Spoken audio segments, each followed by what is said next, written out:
அன்புள்ளம் கொண்ட நண்பர்கள் அனைவருக்கும் வணக்கம். இப்போ நம்ம எப்போ பார்த்தாலும் நம்ம ஜாதகங்கள் பற்றி பேசின்னு இருந்தோம் இல்லையா? அப்பப்போ விசேஷங்களை பற்றியும் பேசுகிறோம். அப்போ இந்த விஸ்வாச வருஷத்தில் வரக்கூடிய கடைசியாக வரக்கூடிய ஒரு முக்கியமான விசேஷம் பங்குனி உத்திரம். இதெல்லாம் 12வது மாதம் இல்லையா? தமிழ் மாதத்தில் 12வது மாதம் பங்குனி மாதம். அதில் 12வது நட்சத்திரத்தில் நட்சத்திரம் வந்து உத்திர நட்சத்திரம். அந்த 12வது நட்சத்திரம் வரக்கூடிய நாள் தான் இந்த பங்குனி உத்திரம் அப்படிங்கிறது. பங்குனி உத்திரம் வந்து ரொம்ப விசேஷமாக சொல்லப்படுறது. இந்த பங்குனி உத்திரம் வந்து திருமணத்துக்கு ரொம்ப ரொம்ப ஒரு முக்கியமான ஒரு விசேஷமான நாளாக நம்ம சொல்கிறோம். இதுக்கு முக்கியமான இன்னொரு காரணங்கள் இருக்கு. இப்போ எல்னினா லானினா அப்படிலாம் சொல்கிறாங்க இல்லையா? அது வந்து செலஸ்டியல். இப்போ நம்ம 12 கட்டம் இருக்கு இல்லையா? இது வந்து 12 ராசிகள் வந்து கட்டங்கட்டமாலாம் இல்லை, மேலே வந்து 360 டிகிரி இருக்கு இல்லையா? இதை வந்து நம்ம 12 கட்டங்களாக பிரித்து வச்சுருக்கோம்.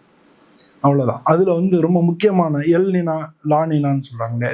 இந்த மாதிரி அந்த ஈக்வினாக்ஸ்ன்னு சொல்லக்கூடிய அந்த இடம் தான் மீன ராசியும் கன்னி ராசியும். அதில் வந்து மீன ராசியில் சூரியனும் கன்னி ராசியில் சந்திரனும் வரக்கூடிய இந்த நாள், அதுவும் உத்திர நட்சத்திரம், சூரியனுக்கு உகந்த உத்திர நட்சத்திரத்தில் வரக்கூடிய உத்திர நட்சத்திரம் சந்திரன் பயணிக்கும் போது சூரியனால் பார்க்கப்படுறார். இது வந்து ஜோதிட ரீதியாக ஜாதக ரீதியாக இல்லை அஸ்ட்ரானமி அப்படி சொல்லலாம். அந்த மாதிரி வந்து இந்த மாதிரியான ஒரு நிகழ்வு. இது வந்து இப்போ நம்ம தான் பண்ணுறோம்னா நம்ம முன்னோர்கள் முன்னாலேருந்தே இதை இந்த விசேஷம் வந்து ரொம்ப விசேஷமாக இந்த விசேஷம் வந்து நல்லா நடந்துட்டு வந்துட்டு. இந்த தான் முருகனுக்கு கல்யாணம் ஆன நாள், இதுதான் சிவபெருமானுக்கு கல்யாணம் ஆன நாள் அப்படின்னு ரொம்ப பல முன்னால் இருக்கிற புறநானூரில் இதை பற்றி சொல்லியிருக்கு. தேவார பாடல்களில் வந்து இதை சொல்கிறாங்க. ஸோ இது மாதிரி பார்த்தீங்கன்னா இந்த பங்குனி உத்தரத்தை வந்து பல நூல்களில் இல்லை நம்ம இலக்கியங்களில் இல்லை பக்தி இலக்கியங்களில் இதை பற்றி ரொம்ப ரொம்ப விசேஷமாக சொல்கிறாங்க. இந்த நாளில் வந்து பங்குனி உத்தரத்தில் மதுரை மீனாட்சி அம்மனுக்கு திருமணம் நடக்கும். அப்போது வந்து நம்ம அங்கே போய் எல்லோரும் தாலியில் பொட்டு வச்சுக்குவாங்க. அம்மனுக்கு இது நடக்கும் பொழுது பொட்டு வச்சுக்குவாங்க. ஸோ இது மாதிரி வந்து நமக்கு ஒரு முக்கியமான ஒரு விசேஷங்கள், திருமணமான பெண்கள் அனைவரும் வணங்கக்கூடிய ஒரு நாளாகும். கல்யாணம் ஆகணும்னு வேண்டிக்கிட்டு அந்த டயத்தில் போய் பங்குனி உத்திரத்தன்னைக்கு அம்பாளை சுவாமிக்கு வந்து நம்ம ஏதானும் நம்ம வாங்கி கொடுத்து சுவாமியோட விசேஷங்கள் வாங்கி கொடுத்து பண்ணக்கூடிய இந்த நாட்கள் தான் இந்த வந்து பங்குனி உத்திரம் அப்படின்னு நம்ம சொல்கிறோம். ஸோ அந்த மாதிரிலாம் நம்ம பண்ணிட்டோம்னா இறைவனுடைய அருள் நமக்கு பரிபூர்ணமாக கிடைக்கும் அப்படிங்கிறது நமக்கு எல்லா வேதங்களையும் சொல்லியிருக்கு, ஜோதிட சாஸ்திரங்களையும் சொல்லியிருக்கு. அதனால் இந்த பங்குனி உத்திரம் அன்றைக்கி வந்து பௌர்ணமியை ஒட்டி தான் வரும். இந்த பங்குனி உத்திரத்தில் வந்து உத்திர பல்குனி அப்படின்னு சொல்கிறது தான் இந்த உத்திர நட்சத்திரம். அதனால தான் அதுக்கு வந்து பங்குனி அப்படின்னே வந்துடுது. இந்த பல்குனி அப்படிங்கிறது தான் பங்குனி அப்படின்றதே வந்தது. பொதுவாக வந்து மாதங்கள் நம்ம கணிக்கும் போது சந்திரன் எந்த நட்சத்திரத்தில் இருக்கோ அந்த நட்சத்திரத்தை தான் பௌர்ணமி வரும். அந்த பௌர்ணமி தான் வந்து நம்ம ஒவ்வொரு மாதத்துக்கும் பேர் வச்சுருக்கோம். சித்திரை நட்சத்திரம், சித்திரை அன்னைக்கு பௌர்ணமி, சித்ரா பௌர்ணமி அதில் வர்றதுனால தான் அதுக்கு சித்திரை மாதம். விசாக நட்சத்திரம் விசாக நட்சத்திரத்தில் பௌர்ணமி வர்றதுனால வைசாகம்னு பேர். நம்ம விசாகம்னு சொல்கிறோம், சான்ஸ்கிரிட்டில் வைசாகம்னு பேர். அதனால் வைகாசி மாதம் அப்படின்னு சொல்கிறோம். இதே மாதிரி தான் ஆனி மாதம், ஆவணி மாதம், புரட்டாசி மாதம், ஐப்பசி மாதம். ஐப்பசி பௌர்ணமி தான் அன்னாபிஷேகம்னு சொல்கிறோம். ஐப்பசி மாதம், கார்த்திகை மாதம், கார்த்திகை பௌர்ணமி தான் திருவண்ணாமலையார் தீபம் நடக்கிறது. அது மாதிரி மார்கழி மாதம், மார்கழி பௌர்ணமி தான் திருவாதிரை நடக்கிறது. அது மாதிரி தை மாதம், தை பூசம் தான் தைப்பூசம் நடக்கிறது இல்லையா? அந்த புஷ்ய நட்சத்திரத்தில் அந்த பௌர்ணமி வரும்போது தைப்பூசம் அது விசேஷமாக நடக்கிறது. அப்புறம் மாசி மாதம்னா பௌர்ணமி, மாசி மகம் அப்படின்னு நம்ம அது கும்பிட்றோம். இப்போ அதே மாதிரி இந்த பங்குனி மாதத்தில் வரக்கூடிய ஒவ்வொரு பௌர்ணமியும் சிறப்பு தான்.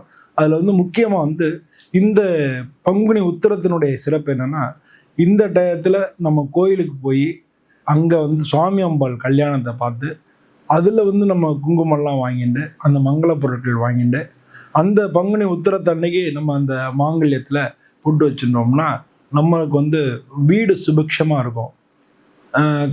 எல்லாருக்கும் மாங்கல்ய பலம் அதிகரிக்கும். திருமணம் ஆகாதவங்களுக்கும் திருமணம் நடக்கும். இப்போ ஒரு உதாரணத்துக்கு சொல்ல போனோம்னா, நான் வந்து சிவன் கோயிலில் தானே இருக்கேன். எங்கள் சுவாமிக்கு பாமணி நாகநாத சுவாமிக்கு பங்குனி உத்திரம் தான் கல்யாணம் நடக்கும்.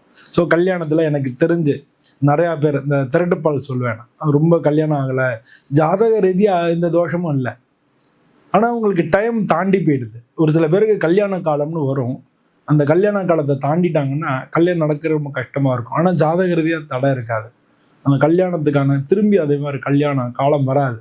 ஆனால் நம்ம ஜோதிட ரீதியாக குரு பார்வை இருக்குது அப்படி இப்படின்னு சொல்லுவோம், ஆனால் தசாபுத்தி ரீதியாக அந்த கல்யாண காலம் வராததுனால கல்யாணம் தலைத்தலி போயிட்டே இருக்கும்.